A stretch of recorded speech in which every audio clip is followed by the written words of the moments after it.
அனைவருக்கும் வணக்கம். மற்றொரு காணொலி காட்சியின் வாயிலாக உங்கள் அனைவரையும் சந்திப்பதில் நான் பெருமகிழ்ச்சி கொள்கிறேன். அவ்வப்போது சகோதர சகோதரிகள் மின்னஞ்சல் வாயிலாகவும் கைபேசி வாயிலாகவும் நம்மிடையே விடுக்கக்கூடிய வினாக்களுக்கான விடையை என்னுடைய சிற்றறிவுக்கு எட்டிய வரையிலும் உங்களோடு பகிர்ந்து வருகிறேன்.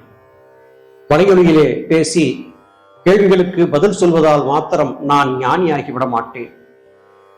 எப்பேற்கற்ற ஞானியிலும் ஒரு சிறிய அஞ்ஞானம் இருக்கும் என்று பெரியவர்கள் சொல்வார்கள். எனக்கு தெரிந்த கருத்துக்களை உங்களோடு பகிர்ந்து கொள்ளுகிறேனே அல்லாது நான் குருவும் அல்ல, கேட்பவர்கள் சீடர்களும் அல்ல. பெயர் சரியாக தெரியவில்லை. ஒருவர் மின்னஞ்சல் எழுதியிருக்கிறார்.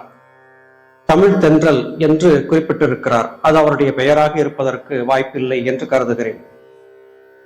ஆலயங்களிலும் சரி, வழிபாடுகளிலும் சரி, யோக பயிற்சியிலும் சரி, தீபம் ஏற்றி வைத்து வழிபட வேண்டும் என்று சொல்லி இருக்கிறார்களே, இது பற்றி நீங்கள் ஏற்கனவே விளக்கி இருக்கிறீர்களா? அப்படி என்றால் அதன் இணைப்பை எனக்கு கொடுங்கள் என்று கேட்டிருக்கிறார்.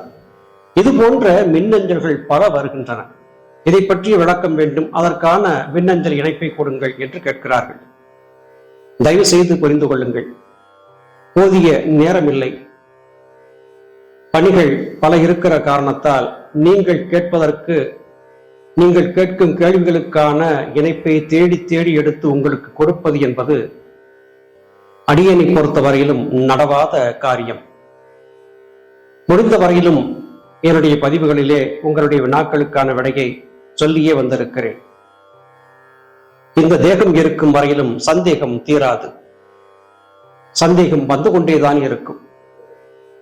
கூடுமான வரையிலும் உங்கள் சந்தேகத்திற்கான விடையை உங்களுக்குள்ளே தேட முயற்சி செய்யுங்கள். பெரிதொருவரிடத்திலே இருந்து விடைகளை பெற வேண்டும் என்று கருதினால் அந்த விடைகளை உங்கள் மனம் ஏற்றுக்கொள்ளாது.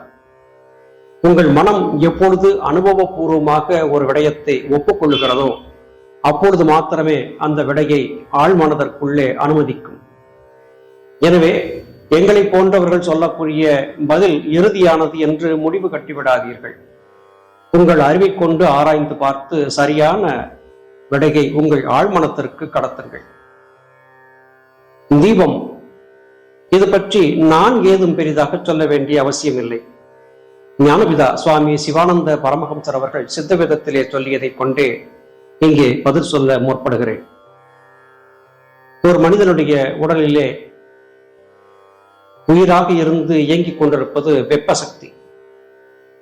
அந்த வெப்பம் என்பது சின்னஞ்சிறிய தீபத்தை போல சிரத்திற்குள்ளே ஒளிர்ந்து கொண்டிருக்கிறது. சகல சிவராசிகளுக்கும் இந்த வெப்பம் என்பதே உயிரின் ஆற்றலாக தத்துவமாக இருக்கிறது. வெப்பம் மிகவும் அதிகரித்து விட்டால் பற்பல வேண்டாத விளைவுகளை உண்டாக்கி வைக்கும். வெப்பம் என்பது இல்லாது போய்விட்டால் மரணம் சம்பவிக்கும். தேவையான அளவுக்கு மாத்திரம் வெப்பம் இருக்க வேண்டும். பெரிய காடாக்கினியாக ஒரு நெருப்பை வளர்த்து அந்த நெருப்பின் முன்னே அமர்ந்திருந்து யோக பயிற்சி செய்ய முடியாது. இருளிலே அமர்ந்திருந்தும் யோக பயிற்சி செய்ய முடியாது. சின்னஞ்சிறிய ஒரு அகல் விளக்கை, தீபத்தை வைத்து அதன் முன்னே அமர்ந்திருந்து யோக பயிற்சி செய்ய வேண்டும். ஆலய வழிபாடுகளிலும் கூட இந்த தீபங்கள் முதன்மையான இடத்தை பெறுகின்றன.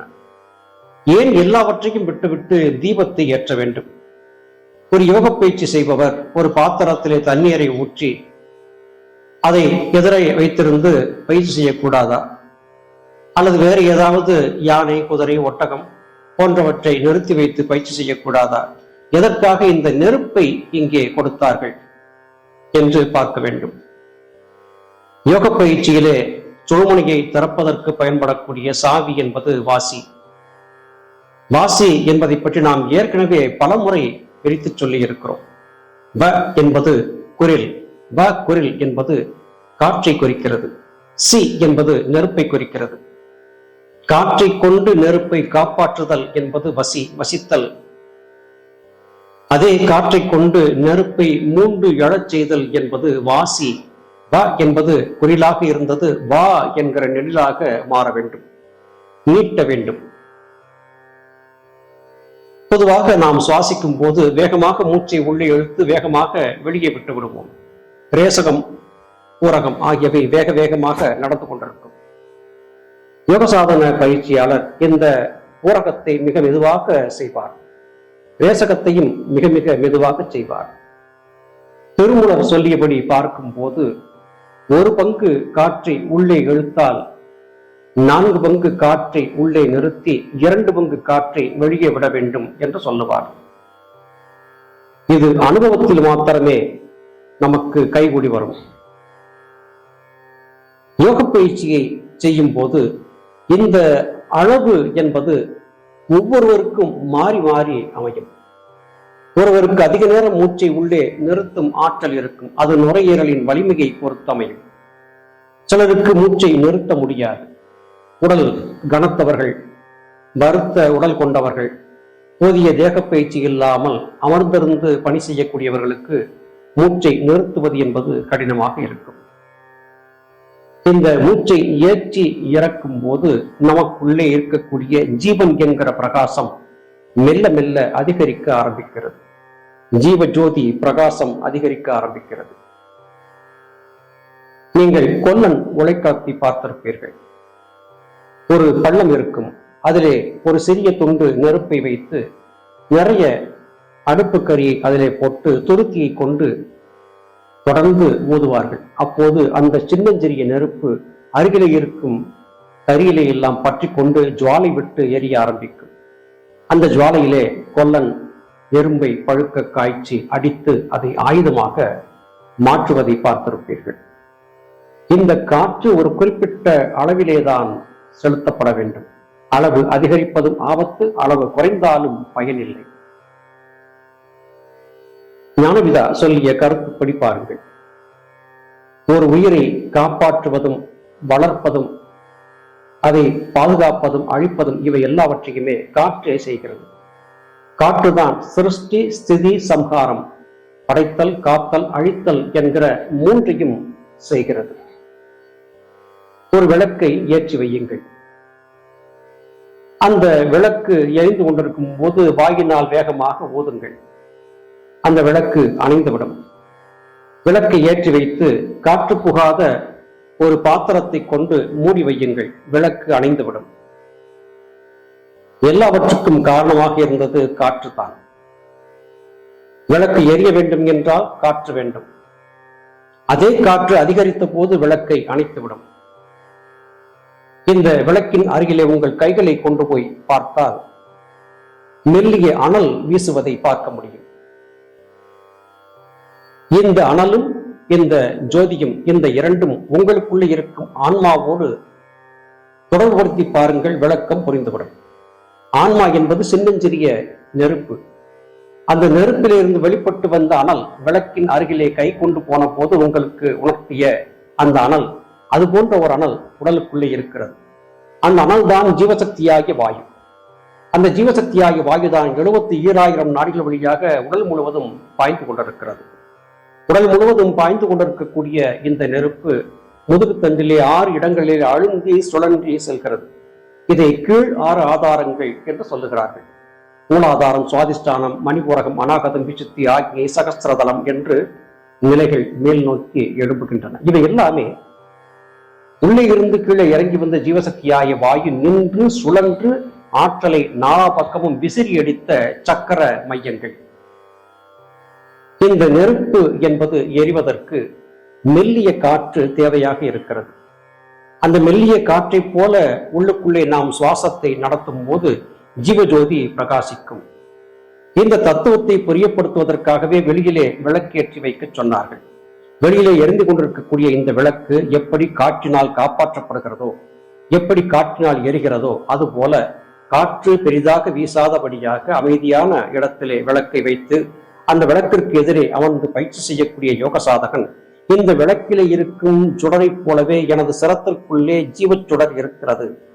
இந்த ஜீவச்சுடரை மெல்லிய காற்றை கொண்டு நான் காப்பாற்ற வேண்டும் என்பதை புரியப்படுத்துவதற்கான அடையாளமாகவே இந்த தீபம் ஏற்றி வைக்கப்படுகிறது. ஒரு புற அடையாளம் மாத்திரமே, ஒரு சிறிய அடையாளம் மாத்திரமே. ஏன் இப்படி இந்த தீபச்சுடரை வைக்க வேண்டும்? வேறு எதையாவது வைத்திருக்கலாமே.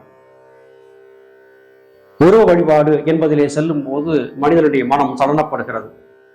ஒருவருக்கு முருகன் வழிபாடு, ஒருவருக்கு காளி வழிபாடு, ஒருவருக்கு விஷ்ணு வழிபாடு, ஒருவருக்கு அனுமன் வழிபாடு, ஒருவருக்கு விநாயகர் வழிபாடு, ஒருவருக்கு சக்தி வழிபாடு, இப்படி தனித்தனி விக்கிரகங்களை எடுத்து வைத்துக் கொண்டு ஆளுக்கால் மனம் போன போக்கிலே பலவிதமான விக்கிரக ஆராதனைகளை செய்ய ஆரம்பித்து விடுகிறார்கள். இதிலே சண்டை வந்து விடுகிறது. உன் தெய்வம் பெரிதா, என் தெய்வம் பெரிதா என்று. இது காலகாலமாக நடந்து கொண்டே இருந்தது. ஆனால் தீபம் என்பது எல்லா தெய்வங்களுக்கும் பொதுவாக்கப்பட்டிருக்கிறது. காரணம், உனக்குள்ளே இருக்கக்கூடிய ஜீவஜோதியின் பிரகாசத்தை போல பல லட்சம் பல கோடி மடங்கு பிரகாசத்தை பெற்றிருந்த ஒருவருடைய ஆன்மாவை நீ வழிபடுகிறாய்.